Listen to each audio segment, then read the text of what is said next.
adalah pembelajaran pengetahuan, keterampilan, dan kebiasaan sekelompok orang yang diturunkan dari satu generasi ke generasi berikutnya melalui pengajaran, pelatihan, atau penelitian.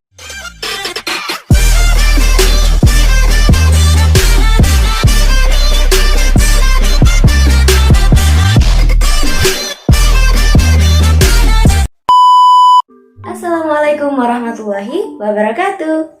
Hai, perkenalkan nama saya Adila Dulrahanatul Ais dari Program Studi Pendidikan Guru Madrasah Ibtidaiyah Fakultas Agama Islam Universitas Islam Malang Angkatan 2021. Sesuai dengan judul pada video ini, di sini saya akan memberikan sedikit penjelasan tentang pendidikan. Simak baik-baik ya videonya. Pada tahun 1837, Sekretaris Pendidikan di Massachusetts, yaitu Horseman, menetapkan visi untuk sistem guru profesional yang akan mengajar siswa kurikulum konten dasar yang terorganisir. Atas dasar inilah, kemudian Man disebut sebagai Bapak Gerakan Sekolah Umum. Pendidikan di Indonesia sudah ada sejak tahun 1901. Saat itu Belanda mendirikan sekolah-sekolah di Indonesia untuk kalangan pribumi. Tujuannya tak lain adalah untuk bentuk upaya dari kebijakan etis yang telah mereka terapkan. Namun seiring berjalannya waktu, pendidikan di Indonesia semakin berkembang dan terlepas dari campur tangan orang-orang Belanda. Secara umum, pendidikan di Indonesia pada masa penjajahan Belanda diterapkan dengan cara pendidikan dasar, meliputi jenis sekolah dengan pengantar bahasa Belanda, bahasa daerah, dan sekolah peralihan.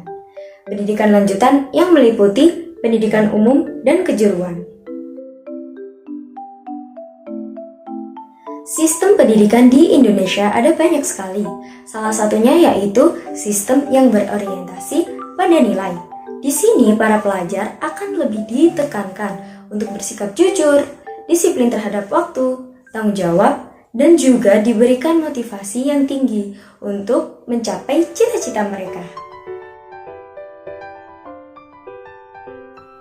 Menurut survei dari PERC atau Politik and Economic Risk Consultant, kualitas pendidikan di Indonesia berada pada urutan terakhir, yaitu urutan ke-12 dari 12 negara yang ada di Asia. Salah satu penyebab mengapa turunnya kualitas pendidikan yang ada di Indonesia yaitu rendahnya kualitas guru. Bagian terpenting yang harus dibenahi dalam sistem pendidikan di Indonesia adalah kurikulum, dibuat oleh pihak yang berkompeten dalam bidang pendidikan untuk masa depan. Dan dalam pembuatannya dapat bekerja sama dengan ahli yang berpengalaman, baik dari sisi implementasi, teori, dan lingkungan pendidikan. Fungsi-fungsi dari pendidikan. Yang pertama, membangun dan mengembangkan minat dan bakat individu demi kepuasan pribadi dan kepentingan umum. Yang kedua, membantu melestarikan kebudayaan masyarakat. Yang ketiga, menanamkan keterampilan yang dibutuhkan dalam keikutsertaan dalam berdemokrasi.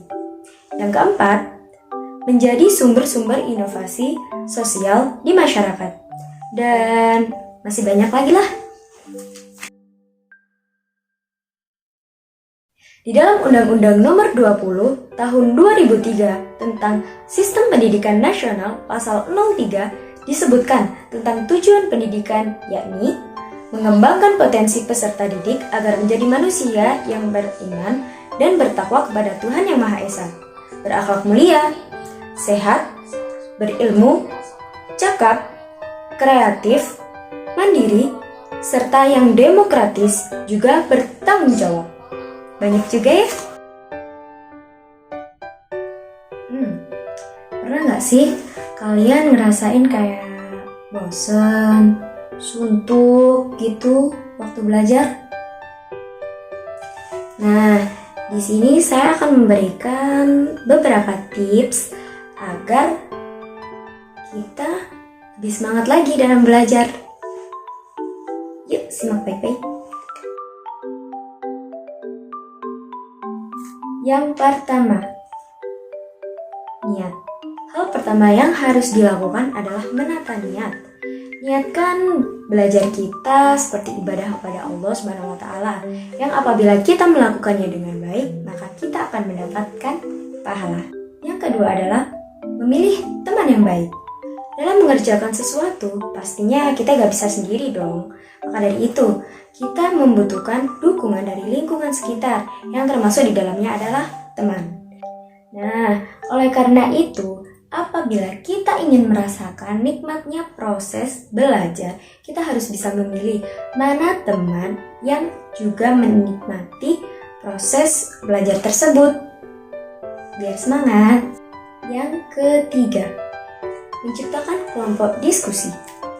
Nah, setelah kita dapat nih teman-teman yang memiliki kesamaan suka berproses saat belajar, kita bisa membuat diskusi, sebuah kelompok diskusi meskipun kecil-kecilan. Ya, setidaknya kita bisa lebih dekat berinteraksi kepada mereka. Dan begitu semangat belajar kita bisa semakin luas lagi. Yang keempat, memilih pembimbing yang berjiwa pendidik. Setelah kita punya teman, kelompok diskusi, kita juga perlu yang namanya pembimbing. Nah, dengan kita mendapatkan pembimbing yang berjiwa pendidik, kita bisa lebih mudah dalam melakukan proses belajar tersebut. Jadi lebih enjoy gitu loh. Yang kelima, sesuaikan dengan kecenderungan cara belajar kita. Kita harus tahu gimana sih cara kita belajar itu, dan sesuaikan cara belajar dengan gaya belajar kita agar kita bisa lebih mudah untuk memahami dan belajar juga bisa lebih menyenangkan. Yang keenam, belajarlah dengan santai. Buatlah proses belajar sebagai sesuatu yang menyenangkan dan tidak memaksa. Contohnya kita bisa memilih tempat belajar kita, yaitu tempat yang kita senangi, tempat yang kita rasa bisa membuat kita nyaman. Biar proses belajar kita itu semakin santai.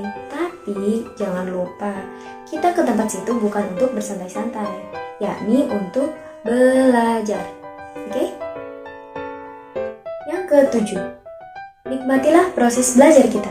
Sesuatu yang dinikmati walaupun itu sulit, berat, tapi insya Allah kita bisa menyelesaikannya dengan baik. Sebaliknya, sesuatu yang mudah, yang ringan, apabila kita tidak menikmatinya, akan bisa menjadi beban yang berat bagi diri kita sendiri. Yang kedelapan, jadilah pelajar yang mandiri. Jaga pola belajar kamu, dan jangan sampai kita mudah terpengaruh dari lingkungan-lingkungan yang kurang baik. Yang terakhir, atau 9, cintailah proses belajar. Anggap aja proses belajar itu doi kamu.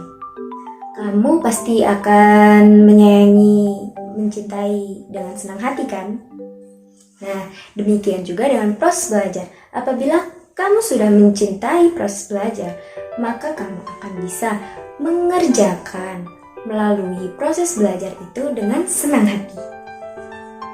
Nah, itulah beberapa tips dari pencarianku tentang gimana sih biar belajar itu bisa lebih menyenangkan dan tidak membosankan. Semoga video ini bermanfaat bagi kalian, dan terima kasih telah menonton video saya dari awal sampai akhir. Mohon maaf apabila ada salah kata maupun perbuatan. Wassalamualaikum warahmatullahi wabarakatuh. Bye bye, see you next time.